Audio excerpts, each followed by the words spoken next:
read about this story called Wangari's Trees of Peace, a true story from Africa. And it's by Jeanette Winter. So let's start reading.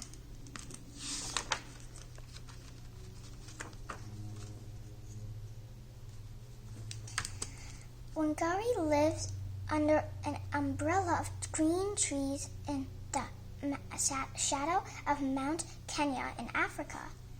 She watches the birds in the forest where she and her mother go to gather firewood for cooking. And she helps harvest the sweet potatoes, sugarcane, and maize from the rich soil. Wangari shines in school, and when she grows tall, like the trees in the forest, she wins a scholarship to study in America. 6 years later, her studies over, Wangari returns to Kenya and sees a change. What has happened, she wonders. Where are the trees?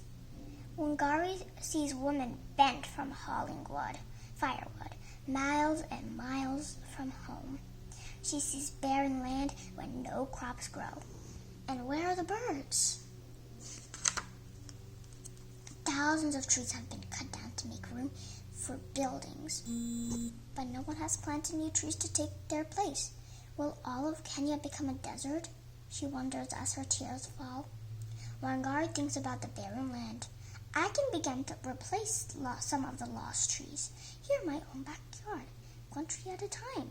She starts by planting 9 seedlings. Watching seedlings take root gives Wangari the idea to plant more, to start a baby farm for baby trees, a nursery. In an open space, she plants row after row of the tiny trees. Next, Wangari convinces the village women that planting trees is a good thing. She gives each one a seedling. Our lives will be better when we have trees again. You'll see. We're planting the seeds of hope. The women spread out over their village, planting tiny trees in long rows, like a green belt stretching over the land. The government laugh. Women can't do this, they say. It takes trained foresters to plant trees. The women ignore the laughter and keep planting. Wangari pays them a small amount for each seedling, still living after 3 months, their first earnings ever. So they've gotten this is the first time they've gotten money.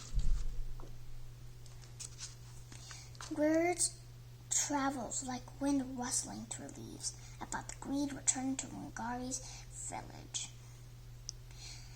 Soon, other women in other villages and towns and cities in Kenya are planting long rows of seedlings too. In this picture, there's just clouds. In this picture, there's sun. The cutting continues. Wangari stands tall as an oak to protect the old trees still remaining. We need a park more than an office tower. The government men disagree. Wangari blocked their way, so they hit her with clubs. They call her troublemaker and put her in jail. And still she stands tall. Right is right, even if you're alone. And she says that because you'll see what happens in the next page. Because Wangari is not alone. Talk of the trees spread all over Africa like ripples in Lake Victoria. More women hear the talk and plant even more seedlings in longer and longer rows.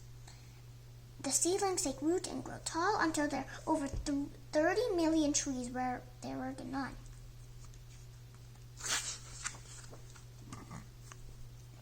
The umbrella of green in Kenya returns. Women walk tall, their backs straight. For now, they can gather firewood closer to home. The land is no longer barren. Sweet potatoes, sugarcane, and maize grow again in the rich red earth. The whole world hears Wangari's trees and her army of women who planted them.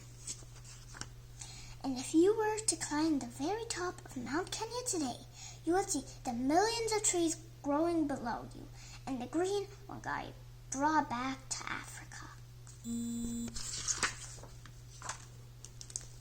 The end.